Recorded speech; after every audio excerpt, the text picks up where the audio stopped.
What's going on, guys? In today's video, we're going over 4 ways you can reduce brain fog. I got this question from a viewer yesterday, and I thought it was a really good topic to go into that I hadn't thought of covering. Now, these are the specific steps that I use to reduce my own brain fog, because I used to personally deal with this a lot. So make sure you get all 4 of these so that you can fix your issue as well. Now, before we get into that, my name is Keefe. I made this channel to help men create their ideal lives through self-mastery. Be sure to hit the bell icon and subscribe button so you don't miss tomorrow's video. And let's get straight into it. All right, so the first and most important one, honestly, is to get your sleep schedule under control, because your body runs on a clock, basically. It's called a circadian rhythm, and if you don't get a consistent sleep schedule, then your body doesn't have a sleep wake state, essentially. So if you're perhaps one day you're going to bed at 2 and waking up at 10, and you do that frequently, and then other days you're going to bed at 10, waking up at 6, well, first of all, you're probably not gonna be able to fall asleep at 10 if you're used to falling asleep at 2 anyways.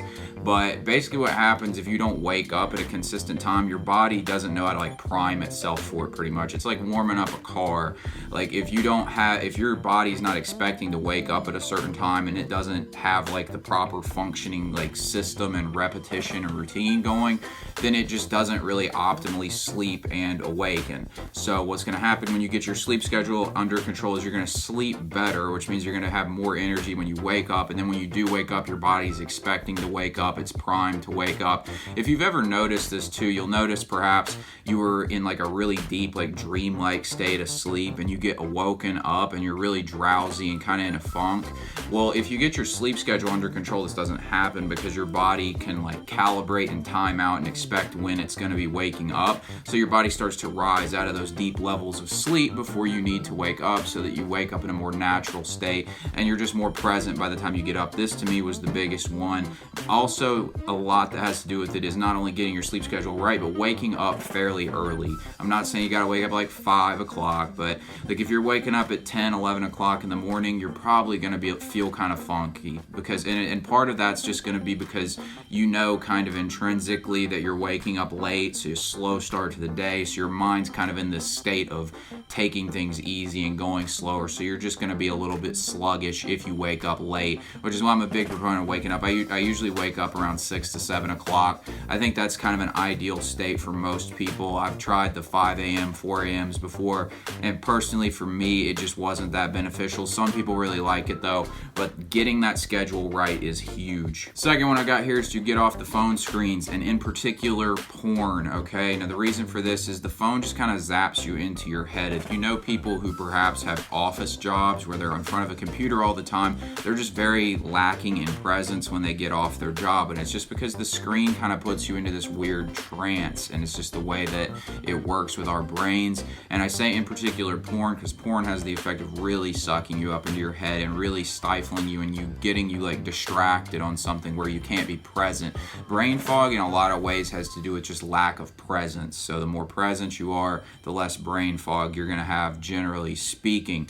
So when I'm saying get off the phone screens more often, if you're like me, you'll notice that you might, when you don't have much to do, you might be looking at the phone kind of frantically looking for something to stimulate you, and then you get your mind into this weird funk where it's just searching for something to engage it, and you're not thinking and being present. And that's one of the big problems with it. I find that if I cut my phone off for an hour or so every day, I become more present. Any brain fog I did have starts to go away, and it really just helps you to see things more clearly just by getting off the phone some. I'm not saying you got to completely cut it off, but just catch yourself if you're on one of those frantic searches where you're just kind of checking all the social media apps or watching random YouTube videos that you're not even interested in.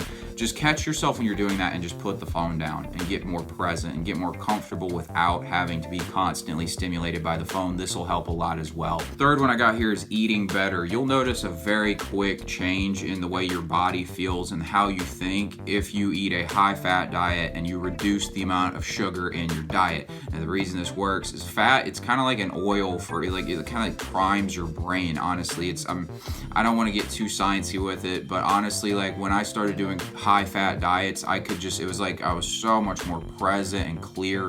Sugar has this way of really messing with your hormonal levels, and it does affect brain function. And a lot of sugar-free drinks that have all these chemicals in it actually affect brain chemistry in a very negative way. So really, the sugar-free drinks aren't really any better than drinking sugar. In fact, in some cases, they're even worse.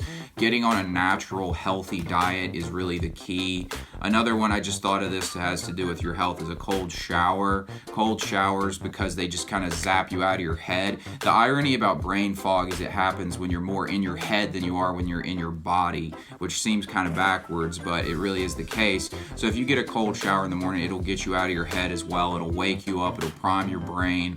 And so basically just taking care of your body, putting it in more of a natural state, eating the right things, and putting it through the kind of experiences it might have had back in the wilderness times when humans weren't so advanced. And the fourth and final thing I've got down here, guys, is meditation. Meditation isn't necessarily the best thing for brain fog, but it is great for your presence, and it is great for, I recommend doing it every day. I think as a combination, like the cherry on top with these other three things I said, it can be great for your presence and reducing the brain fog once you get really good at meditating, because you can just clear out all those thoughts that distract you and just get more present to the moment. But that's just kind of an additional one. If you just do meditation, it's not going to be the one that really fixes the brain fog, because you can like clear your thoughts out and still feel kind of in a funk. So it's the first three I would recommend you definitely make sure you do, and then add meditation in there as well as just really like the thing that gets you over the hump too. But meditation is great for a lot of other things,